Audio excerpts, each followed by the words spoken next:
of nothing and I'm scared to death. I can't breathe and I catch my breath, but I keep chasing that same old devil down the same old dead end.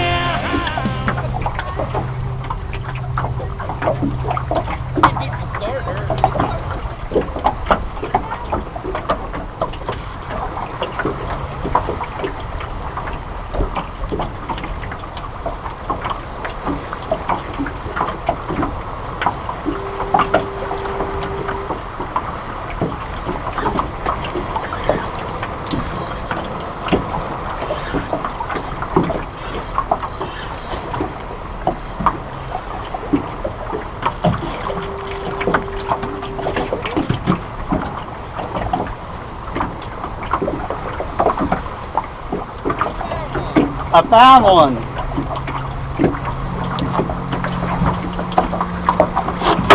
Here's the first trigger for the show. Send her on back.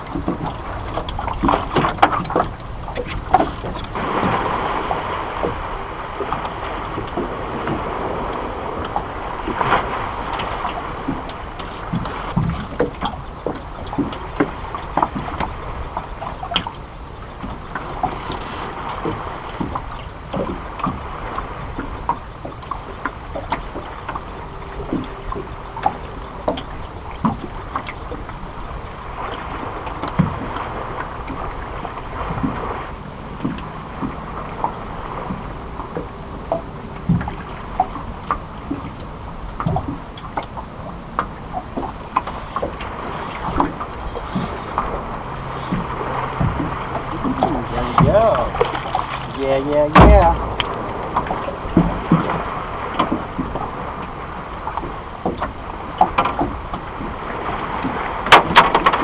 Another trigger fish. They're nicer out here. Sand her rolling back.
Go check her out. All in the fun of fishing the icebreakers.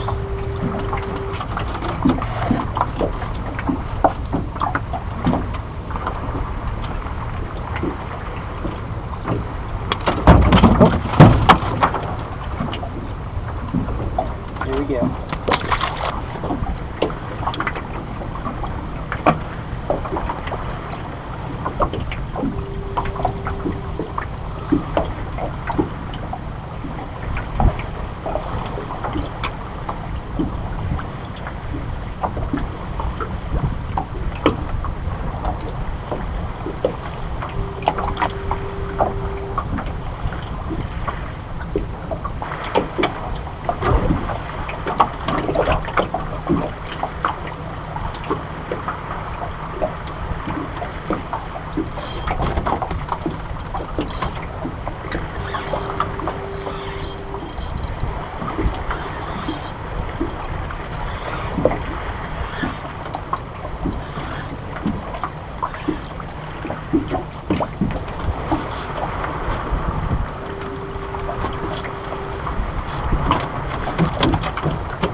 Here's another tog.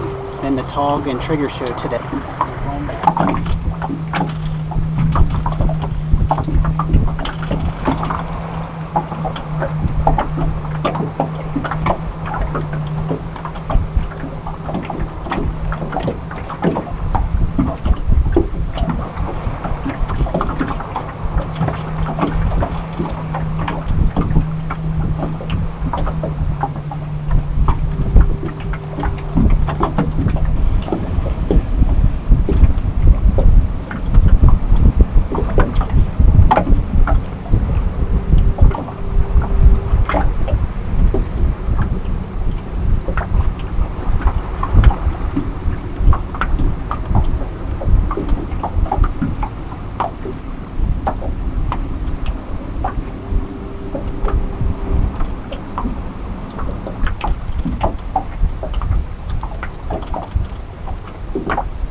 This might be a sheep.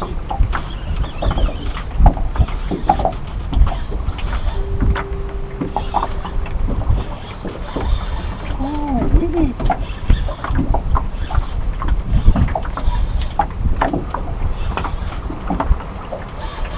Oh, my. Look at this. What in the world I got?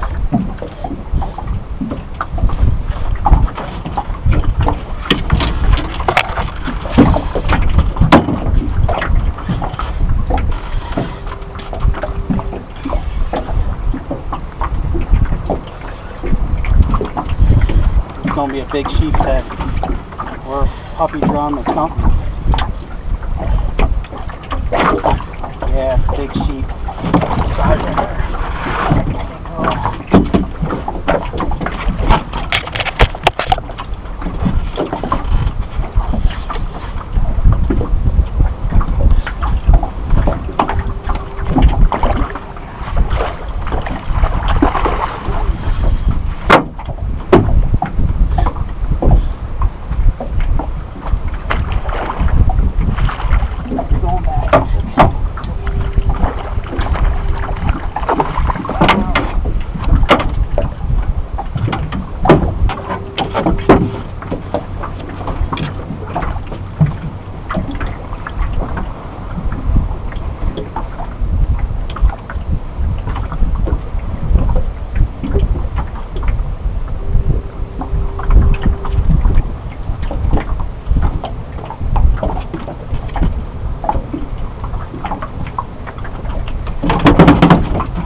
That is why you come out to the outer wall in the summer.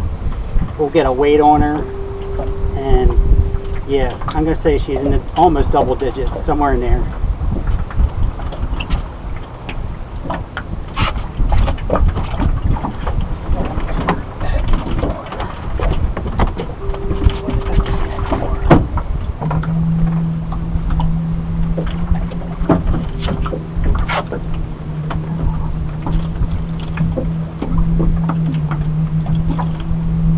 Call it 7.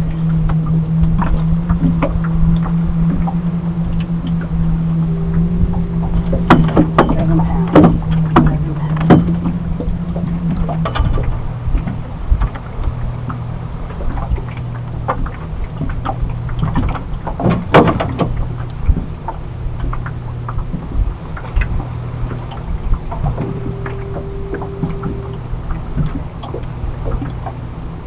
Ready to go? Going.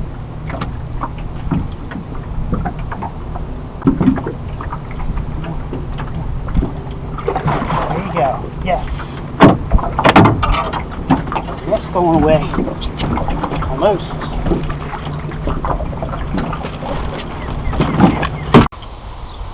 Okay, everyone. Welcome to FlipNFins tie-up session for the icebreaker show.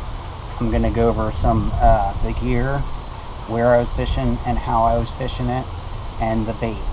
So I'm also going to tie up the actual rig and do a quick tie up on that.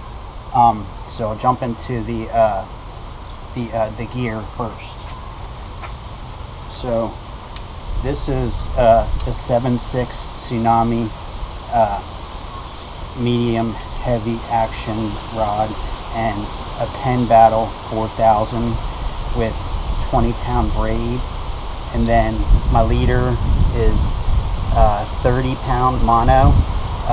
You could go 20 if you want, just be careful. It's very vicarious there with all the rocks and stuff. But the sheep definitely fight wildly different than a tog. So they don't exactly just go down and dig into the rocks. They'll take a run out and peel some drag that way. So that kind of makes them different from a tog. But they get big and they're fun to catch, and you can do it on light tackle. This would be pretty much light tackle for them. So I was using a 3/8 ounce tog jig from LHM, and then a number 2 just a J hook, and then my distance between my jig and my 2.0 hook is about 18 to 20 inches. The jigs come in a pack just like this from LHM. The 3/8 ounce size is what I've been using, but you might want to grab a variety, maybe some 1/2 ounce, and maybe go back up on the other side of that, just in case the conditions aren't the same. I was dealt with some very easy and fisherman friendly conditions to get the show. So the bait was sand fleas. I put 2 sand fleas on each hook in some parts of the show, and then I was 1 on the bottom with the jig and then 2 on the top. So you kind of want to hook it through the back and have the hook come out where the legs are. And see what else I forget. Okay, when you're fishing the icebreakers, I was toggled to the icebreakers, but if you have the spot lock, that works too. So you might figure out which way you're going to do it. You're going to want to stop on the rock piles, not like in it or on it, but like on the back side of wherever the tide's going. There's always a little back eddy on them rocks if the tide's going in or out. You're going to fish that back eddy where the fish are kind of resting and waiting for something to come around the wall, the icebreaker. And they're not straight on the bottom. So what I was doing was sitting behind the icebreaker in the eddy side, and I would pitch up to the current and let it come back around and let my bait come back in. So you're working the current for the sheep and also triggers and tog that are in there too. You could catch a trout and any number of things that could be on that. So you're covering the entire zone by pitching it up and then letting it come back into the eddy and back towards the rock pile. And that's that part. Normally I like to do these tie-up sessions in the field, but this got deleted, so that's why we're doing it here. So we can still do it and get a good tie-up session anyway. So 30-pound leader or 20. Maybe go out with both. If they're kind of finicky, drop down to 20. If they're not, use your 30 so you can get them out of there, and hammer down on the drag. Do not, let that fish, dig or get into an obstacle, because they run, there's still obstacles there they could wrap you up on, and you lost that fish. Out of all the places that you can fish in Delaware for them, that is your best shot at getting a double-digit sheep's head. And then the smorgasbord of catches that come along with it. Could be a puppy drum, and God forbid you actually hook into one of the monster drums. It could happen. So let me show you exactly how to tie the rig. And if I forget anything, it'll be in the details with the credits where I put the gear up. Lists a full detail of the tackle and what I'm, how and stuff like that. So this sinker is going to be my jig, and then this monster hook is going to be the hook that would be on the dropper loop. So you're gonna do the dropper loop and then put the hook on. So remember, you want a good distance between your jig and your hook. So 18 to 20 inches, because those things aren't exactly right on the bottom. So I'll do my dropper loop.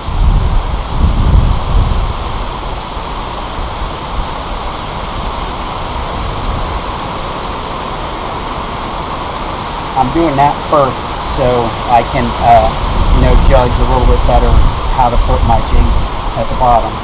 If I have too much, I can put more line into the loop. So let's do the sinker side. I'm going to do a uni knot to the jig. So a uni knot is kind of over, make a circle and then pass your line through and around your main line. You want to do 7.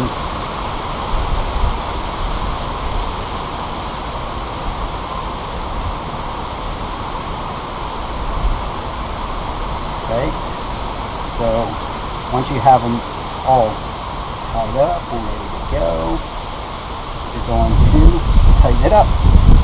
Put your U-knot, and let's not forget about that. You're going to put the base of the loop through the hook and then come down and wrap it twice. So you got, this will be the jig, and then you got will be 2 hook up here. The jig is the weight and the hook at the same setup. So that should get you rigged up. If you have any questions, please just ask, let me know, message me through YouTube or Facebook. I use the YouTube platform because I can watch it on TV. That makes it a lot easier for me to see what I'm doing and how I'm screwing up and what have you. So, as always, smash that subscribe button on YouTube or Facebook. Get out there and flip some fins.